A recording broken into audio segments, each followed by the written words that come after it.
All right, ladies and gentlemen, welcome. Hey, I'm driving. I'm just coming up on Dakota Reservoir.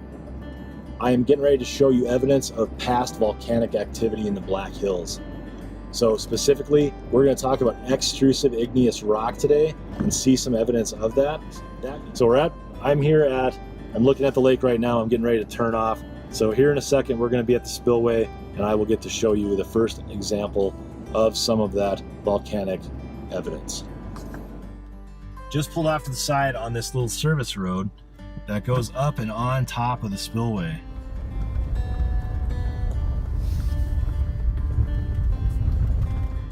All right, so I got down to the end of that road and walked out here behind the spillway at Dakota. They cut this spillway into this hillside when they made the dam at Dakota. So the lake's right behind me on the other side of that spillway. Specifically, we're looking at those black rocks right there. Those bands of black rock kind of going at an angle vertically. That black rock is called basalt. And a lot of what this spillway was carved into is basaltic rock. Now basalt is just lava flow. At some point in the past, magma came up out of the ground and flowed across the land. You got this basalt here. Now it's been tipped up on its side because over thousands and millions of years, the Black Hills have been changed and pushed up and twisted and pushed around. It doesn't stay flat after it laid out on the ground, but we do have evidence here. Now the problem with this site, even though we can see it, it's very hard to get over there and actually get hands-on with it. So we're gonna keep moving. All right, we're coming up at Custer Peak Road here on the left. It basically immediately turns into gravel. All right, so we got a lot better view of Custer Peak right here.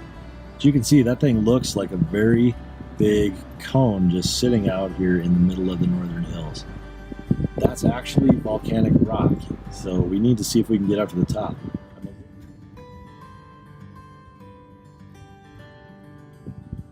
All right, so it's winter time.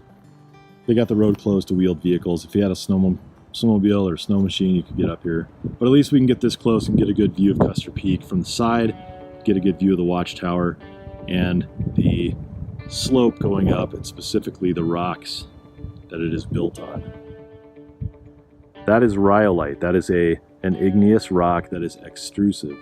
It's a strong gray rock, and the early settlers knew that that was a volcanic rock type. So they actually mistook Custer Peak and several of the other surrounding peaks as extinct volcanoes. In fact, some of the early reports coming out of the Black Hills was that there were volcanoes in the Black Hills. Well, it's because they saw hills like Custer Peak. It's kind of a shame that we can't get any closer, but this is what we get for now. In the summertime, you can get a lot closer. Probably get up there, get a sample of the rhyolite, check it out. I'm going to definitely come back this summer. What I want you to do now, before I move on to the next site, is to go into that roadside geology book when this video gets over, start looking up what Dr. Paul Grease said about the Custer Peak and these other named peaks in the northern Black Hills. So I'm going to move up the road. Now that's one of your first tasks. All right, so I came up Highway 385 and I'm on the junction of Nemo Road and 385. So basically, if I go off in that direction, I head back to Nemo. And I'm basically at the place where old Boondocks used to be. But even before that, it was called Brownsville, and it's still called Brownsville. It's an old mining town, basically a ghost town. There's still just enough people here to have a volunteer fire department, which is what's behind me. But that's not why I'm here. I'm here because this road cut on the junction, right, this northeast corner of this junction, this road cut, it looks just like a hill full of dirt where the road had to like cut the hillside away. But it's a good thing they did because it actually exposes a lot of evidence of volcanic activity in the past. You're looking at essentially a huge mixture of volcanic ash, of tuff, of basically all the stuff that comes out when a pyroclastic flow or a pyroclastic explosion happens. This stuff is very crumbly actually to walk on, but if you get really close and look at it, this grayish green material, that's actually like volcanic ash, this stuff right here. This stuff, that stuff is volcanic ash and silt and mud and everything else mixed in with it. And then all these rocks, as you see my hand there, all these rocks are parts of all the overlying rocks that were here on top of this area when the place exploded. And you can see that there are all kinds of stuff here. You've got sandstones, you've got siltstones, mudstones that were here prior to the explosion. Here's a good example of a piece of what looks to be like a mudstone. That's not part of the explosion, but it was caught up in it. You've got the actual, oh, here's a great example right here. That is 100% volcanic. I might try to get my rock hammer out and take a sample of this thing, bring it back and show you guys. Okay, so this whole area, like I was saying, this whole area is basically the start, the southernmost start of what is a volcanic pyroclastic event. So I'm gonna get to the actual epicenter of it, so to speak, the crater, the vent, and see what we can come up with. All right, so I'm at the Tomahawk Country Club, which is on 385 on the way to Leiden Deadwood. They were gracious enough to let me have permission to cross the property during the off season. It is on private property, the site I'm going to, so you do have to have permission to go check it out.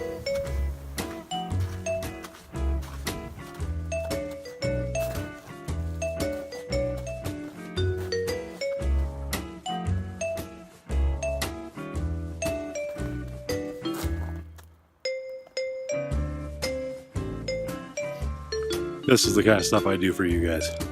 Come out in the middle of the hills and hike around in the middle of the winter. As you can see, we're out here in the middle of nowhere. All right, onward. There we go, jackpot. Right there. See that black rock right there? That's obsidian. Here we are. We are on top of the Tomahawk diatreme. It is, to the best of anyone's knowledge, it is the only case of a volcano actually, or a volcanic event anyway, actually erupting on the surface in the Black Hills in geologic history. This black rock proves it all. Might not look like much. On first glance, it looks just like basalt or some of the darker gabbros, but you get up close, and I'm going to take some samples home for you. This stuff is volcanic glass. It shines like volcanic glass. It shatters like volcanic glass. It cuts like volcanic glass, like the guy that I came up here with found out last summer. But it doesn't look like the smooth volcanic glass that you would see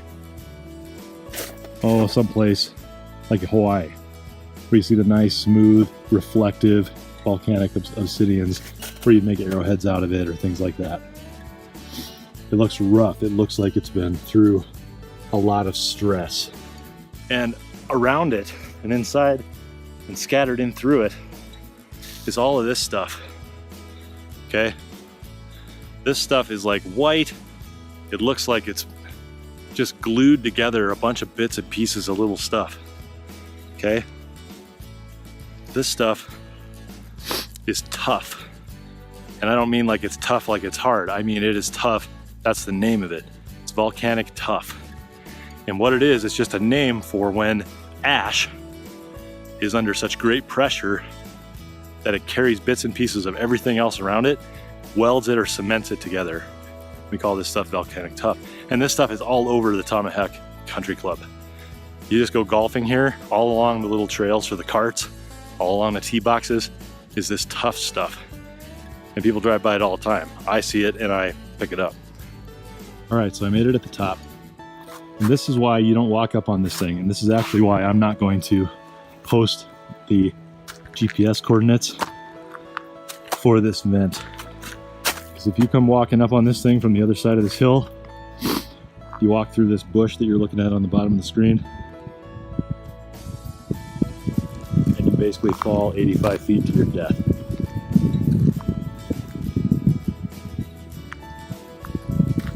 Okay, but this is the vent. This is the vent where, well, I'll let you guys figure that out, what happened. That's why we came out here. I just wanted to show it to you. I'm standing on more of that obsidian, so I don't want to get too close to the edge because it's very crumbly. That whole wall of that vent is lined with that obsidian rock. So, one last look at the volcanic vent here at the Tomahawk Diatreme before I move on to the next and final site.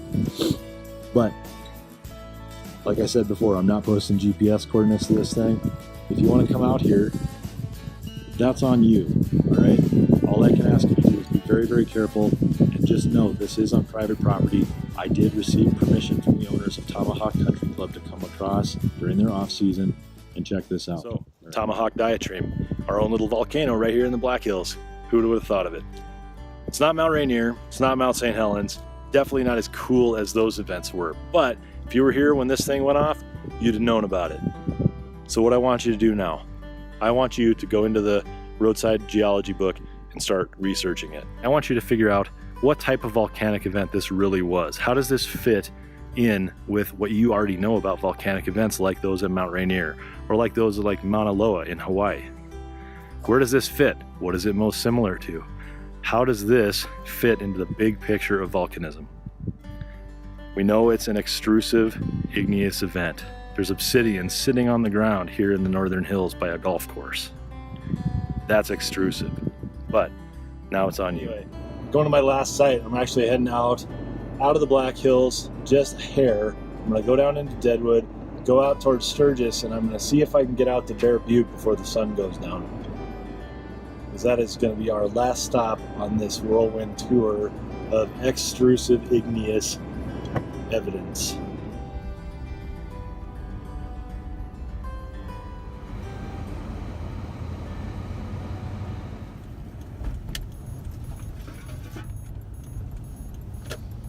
All right, here we are, final stop, Bear Butte, probably the most famous out of all of the stops. Definitely more famous than Custer Peak and Pactola. Definitely more famous than the volcano nobody knows about, right? So this place formed in basically the same way that Custer Peak did, that Crow Peak up near Spearfish did, that Terry Peak by Bleeding Deadwood, and several other named peaks, to include Devil's Tower, all formed the same way. And you're gonna look this up again, yep, you guessed it, Roadside Geology of South Dakota. Now, I hope I've given you a little bit of an insight into the fact that we have a ton of examples of extrusive igneous volcanism in the hills, historical volcanism. It's everywhere. You just gotta know what to look for, guys. Extra credit if you want to come out to Bear Butte. That's the main one, that's the big one, and it's a great place to come. If you want your extra credit, drive out here. You can do it in any car, it's all paved roads. Come to this entry gate where you have to start paying beyond this point. If you come to this entry gate, you get your extra credit if you take a picture next to this sign like this. Okay, just like that. Can't be anything else, gotta be like that. You don't have to have the beard though, it's all right. If you've got the money and the time, go in, check out the visitor center, go in, go take a hike up to the top of that. If you've never done it before, it's a spectacular view. Do it on a clear day in like May or June. Awesome. It is beautiful, all right? There's lots of cultural significance to this place. There's lots of geologic significance to this place. There's a lot of historical significance to this place. When the early settlers came here, this was a big landmark. So I highly encourage you to get out here. All right, ladies and gentlemen, thanks for watching. I'll see you next time, and you're probably gonna hear me talking here in a minute. So later.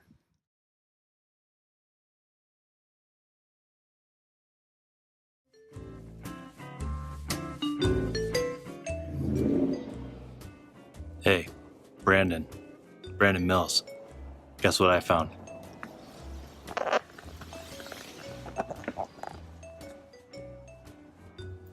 Right there on the side of the road, on the way to Deadwood from Sturgis. I'll bring my samples back and you can check them out, compared to what you have brought me.